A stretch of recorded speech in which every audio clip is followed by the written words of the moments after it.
Hey guys, welcome back to the channel with more Full Metal Alchemist Brotherhood. This is episode 20 or part 2 episode 7. And last time was probably my favorite episode of the series so far, with Roy killing Lust. And yeah, just a beautiful, gorgeous battle. And Roy quickly becoming he probably became a fan favorite after that episode, honestly. And yeah, this time we will probably see Ed interact with Hohenheim, maybe find out about exactly what's going on with Father. I did say originally, like, oh, like, Father is Hohenheim, like they have the same look, but then Father has gray hair, Hohenheim has blonde hair still. It wouldn't make sense for like an evil, super powerful evil being to like dye his hair just to go out. I don't know. It just seems weird. Um, I guess evil people have to take care of themselves too and look pretty. I don't, whatever. Um, but yeah, it had me questioning if they're actually the same person now, or if maybe Father is Hohenheim's father. Oh shoot. I literally just thought about this now. What if Hohenheim is the last remaining homunculus? What if it's Pride? But then why would he look exactly... All the other homunculi don't look like Father. Maybe he's very proud of the way he looks? I'm just pulling stuff out of my butt right now. Anyway, curious to see where this story goes from here.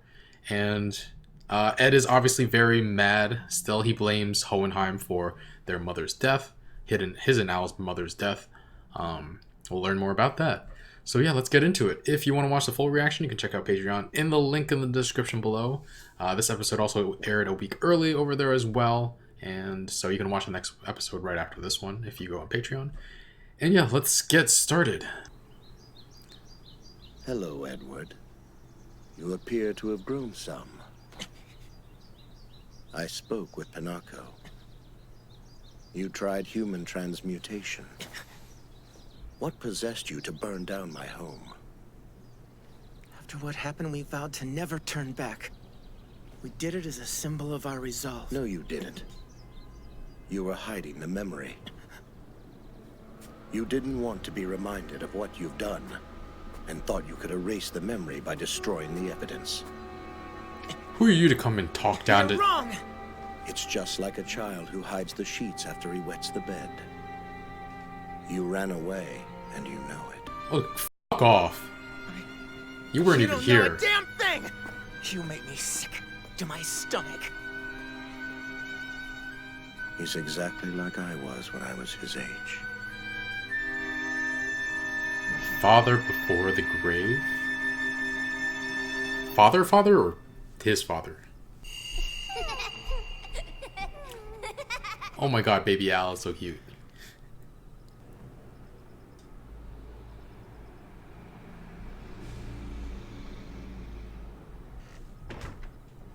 Was he awake? Yeah, he's awake. The dog doesn't like him. You haven't changed in the slightest. All these years. And you look exactly the same. That's her? Where have you been all this time? Why didn't you come back sooner? He didn't age. Homunculus? The life form my sons transmuted. Are you positive that it was Trisha? Huh?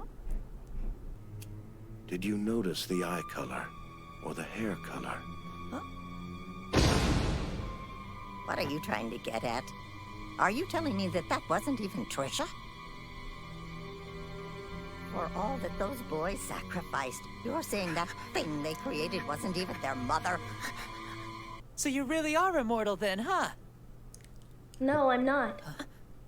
This body, it's like a time bomb. Barry mentioned something, and it made me realize that any type of body is incompatible with a foreign soul. Pairing them together, the body will eventually reject it. It could happen tomorrow. Couldn't you just transfer your soul into some other object? That's what I was thinking. Because if that's the case, then for the time being, well, you're impervious to pain and you don't have to eat. It sounds like a great deal to me. No, it isn't! You don't know what you're talking about!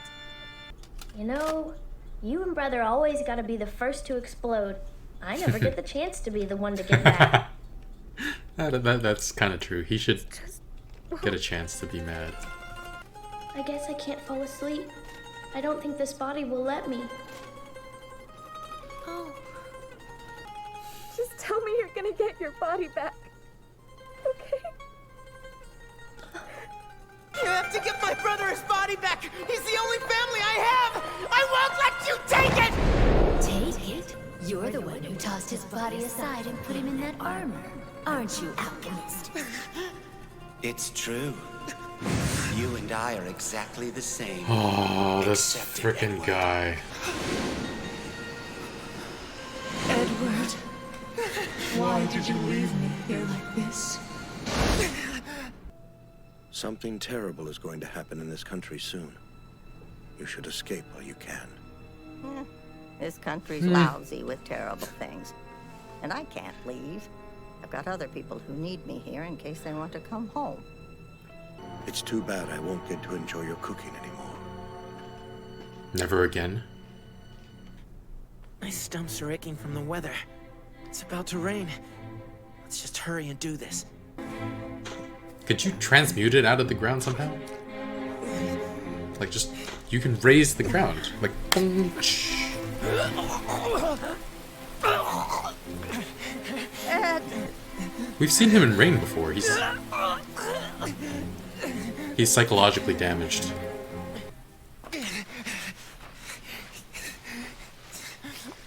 Please don't tell me it's that. It is.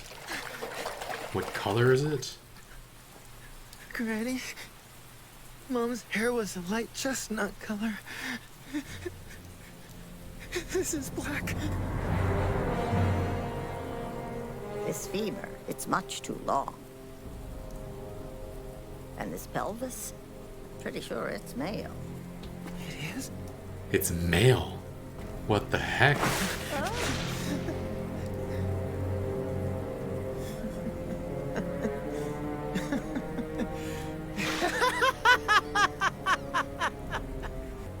It really is impossible to bring the dead back to life. The undeniable truth. From the moment I made this thing, it's been a symbol of my despair. But not anymore. Now it's an emblem of hope. Al can be returned to normal.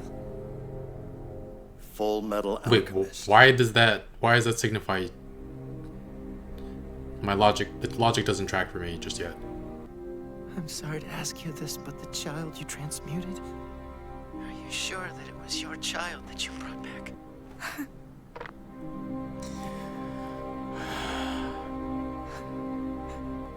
I'm not even sure exactly why Thank you, Ed. it's important. It's good to know my son and his wife helped people. I'm proud of them.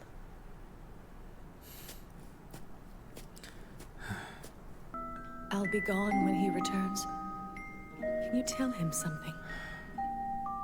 I need him to know I couldn't keep my promise. I died before he did, and I'm so sorry. Also, didn't Promise? What promise? You Ed got need- me. Sorry to ask, but could you pass it on if you bump into him? Ed also didn't ask him about the Philosopher's Stone. Izumi said he Back to knew. Central already, are you? Yeah. Ah, Al's probably mad at me. What the hell? I'm sorry, brother. What? How are you this beat up? And you? What the hell are you doing here? Eating a delicious dinner. Seriously, how did this happen to you? I'm gonna have to extend what little you have left of your armor. does it shrink his whole body? I found out that the thing we buried wasn't really our mother. But hold on a minute. Then that means The thing we made, I don't know what, but it was something completely different. Well, Winry, do you remember when Al and I got in a fight when we were kids about who'd marry you? Aha. the fight we were talking about on the roof? Yeah, that one. Al told me you turned him down. Turned you both down. Whatever. Both. So the question's for both of you then. What was your reasoning? I just don't like men who are shorter than me. You can't judge a man for something he can't help! I don't really see how this has anything to do with getting Al's body back. So now that we know you remembered something real, then we also know for a fact that really is Al bonded in there. Yeah. I pulled you out, Al. I actually did it. I know it was only your soul, but that's just it. If I was able to pull that much of you out, then I've got a hunch that your body's still in there, and I can pull it out. I reached out. And it was me. It was my hand I grabbed. I knew it. Doesn't look like we're done with the truth yet, Al. We're gonna get in there and pull your body out. Brother. After the portal, I remember looking at you from inside that thing. The thing we thought was Mom. You were inside of it? That thing was you? So that means we didn't harm anyone else's soul after all. So what happened with Mr. Izumi? Elric, you have a telephone call from Izumi Curtis. Maybe we'll find out. Or All still... this time, I thought that I must have missed something, but it was impossible to do in the first place. Ed. Yes, ma'am. Thank you.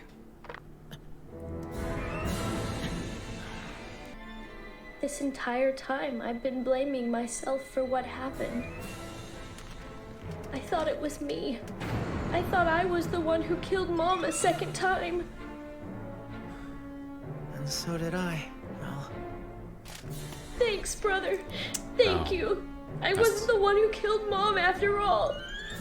That's why it's important. Wow. I feel like I've been brought back to life. Our child wasn't made to suffer twice because of me. I was right there with you, and I knew that there were risks. So quit trying to shoulder all of this on your own. I can't watch you suffer like this. Not on your own. I've met other people who weren't exactly human, but they still managed to live their lives with a purpose. And even in this body, it hasn't stopped other people from treating me like I'm still human. I can live a somewhat normal life, and that's how I've managed to keep going. But now, I can't take it anymore. I can't take all the nights by myself. It's too lonely, and that's why I have to get back to normal. Sure, and you're going to. We'll knock that truth jerk on his butt, and then we're gonna pull your body right out of that place! Yeah! That's weird. Have his shoulders always been so broad? Oh. And the award for coldest father goes to... Actually, Sho Tucker, but Hohenheim is pretty freaking cold too. What possessed you to burn down my home? Like, it wasn't your home anymore, Jagweed. Like, you left your wife and children there for years. And to come in and, like, try to psychoanalyze Ed, saying they burned down the house to hide the memory of their transgressions. Like, you weren't there, you freaking... He kind of pisses me off. But there are so many reasons not to trust this guy. Like, he looks like father. He's a complete failure as a father to Ed and Al. The dog doesn't like him. And then he used to be close friends with Panako when Panako was young, but he hasn't aged at all since then. Like, she looked like a young woman in that picture. Like, is he a homunculus? Is that why he hasn't aged? But then could he father children if he's yeah, he could. I mean, King Bradley did. But there's definitely more than meets the eye. But yeah, I guess since he was if he is a homunculus, is it possible that's the reason why Ed and Al are like naturally gifted at alchemy before they even visited the gate? Would that mean that Bradley's child is gifted at alchemy? I don't know. Lots to think about. But then, yeah, he wanted to reach out to Ed when he was sleeping, and Ed and Al's mother was such a loving person. So there's another side to him that we haven't seen yet. Like, not once did we see her feel bad about him leaving, and she even felt apologetic for dying before he did, and I'm just like, there has to be another side to him that we haven't seen yet. Otherwise, why would she even be with him in the first place? And yeah, whether or not he was lying, like whether or not he's the father of the homunculi, he had a higher purpose he needed to serve, and that's why he's gone. So there's a lot more to this character than we know so far. But shitty father is on that list of character traits. Plus, he has pretty intimate knowledge of human transmutation. Like, he knew that Ed and Al's human transmutation was definitely not their mother. And like, he purposefully leaked that information to Ed by asking Panako, like, if it was really Trisha's body, when he knew Ed was listening. Like, he wanted him to hear and to check and to have some more of the truth and some sort of closure. So I guess he was kind in his own way, or I don't understand his motivations really. Also, I wish Ed had asked him about the Philosopher's Stone. Like, Izumi said Hohenheim was super knowledgeable about it, and he didn't even bother to ask. I guess maybe would it reveal too much to us as viewers? Did Ed just forget? I don't know. But yeah, Hohenheim also says like something terrible is going to happen in this country soon. How does he know about this? And like, is he trying to stop it? Is he the one trying to move the country in that direction? Like, just how much does he know? If he isn't a homunculus, is he aware of the homunculi? It seems like he's more in the know than any of our heroes so far. Like, more than Roy, more than Ed and Al, certainly. More than Izumi. And yeah, it's something... He's talking about something that would affect the entire country.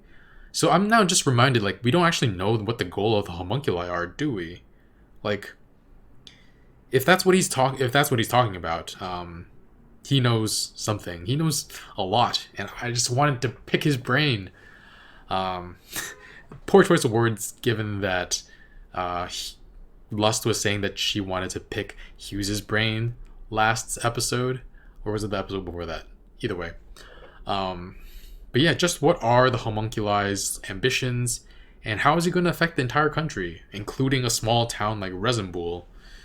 It's all very curious. But yeah, Ed and Panako start digging for the thing that Ed and Al transmuted, and his stumps hurt because it's about to rain. Curious how they didn't let us know about this earlier, because it was definitely raining that day when they were attacked by Scar. So I'm guessing it was also like the psychological damage of like knowing something was up with the transmutation, something wasn't quite right. So it was having like an effect on him as well. Those two together was a bit much. But yeah, meanwhile, Ling learns a lot about Al's body, and of course, people with the privilege of having a normal human body, of not living in the kind of body that Al has, are extremely insensitive about it. Like, pretty much the same thing with any sort of privilege, when they haven't taken the time to understand what people are going through. Winry winds up yelling at him and walks off. It's interesting because, as Al said, Winry and Ed get angry on his behalf before he can even be angry himself, so that's kind of not good. Like, I mean, that's got to take a psychological toll as well. Like, instead of reacting genuinely and like being able to know how he feels himself, he always has to try and check Ed and Winry's anger. He always like feels compassionate towards them instead of letting himself explode in anger, except for that one time when they couldn't be angry on his behalf because they didn't know what Barry had put him through. But yeah, his emotions are kind of like put second, which sucks. And he's just a kid still. I forget that sometimes because he's in a huge freaking suit of armor. But yeah, Ed is going through a lot of trauma too. The dreams he has are always just so horrible. Show freaking Tucker, the god, the universe, the thing, whatever. And Al's attempt at human transmutation, all showing up to torment him in his dreams. And yet Al, admittedly, has it worse. He's so just alone at night. Honestly, like, couldn't they find something for him to do? He just sits there and stews. It's horrible. He could do combat training all night, I guess. He doesn't get tired. Even though it's like a horrible thing, I think they can do a better job at taking advantage of the positives of this, of his treatment, of his being stuck in that body. But yeah, they do need to. I absolutely feel more and more that they need to get him back somehow, and hopefully I don't know if it'll take until the end of the season, of the series rather. Do they get him back earlier, and then there's like some other plot they need to stop? Maybe they need to stop the homunculi, and they can do that once he's back in his own body. Though I don't know. We'll see. One thing I didn't understand until they fully explained it was that, like, why was it important that the thing they transmuted wasn't their mother, and the thing that Izumi transmuted wasn't her son? I kept being like, why does it matter? Like, they failed. The Trisha and Izumi's son are both gone anyway. Like, it didn't occur to me, like, oh yeah, it's possible we brought her back just for her to suffer even more and die again. Like, we might be responsible for her death again, her second death. And yeah, they that's what they did. They thought they had killed their mother again, and the guilt was eating at them for years. That was rough. But yeah, I felt like this episode, I was left with even more questions than answers. It's all very curious, and we didn't even get to see like the fallout really of Roy, Riza, and Gene Havoc. Maybe they're okay, since they didn't touch on them. We'll see. Maybe that'll be the next episode. But yeah, overall, enjoyed this episode. I give it an 8. I think they needed to have a slower episode after that freaking amazing one last week. But yeah, I enjoyed it, and if you want to watch the full reaction, you can check out Patreon in the link in the description below. If you want to catch next week's episode, that'll be up there as well. And thanks for watching. I'll see you guys soon. Bye, friends.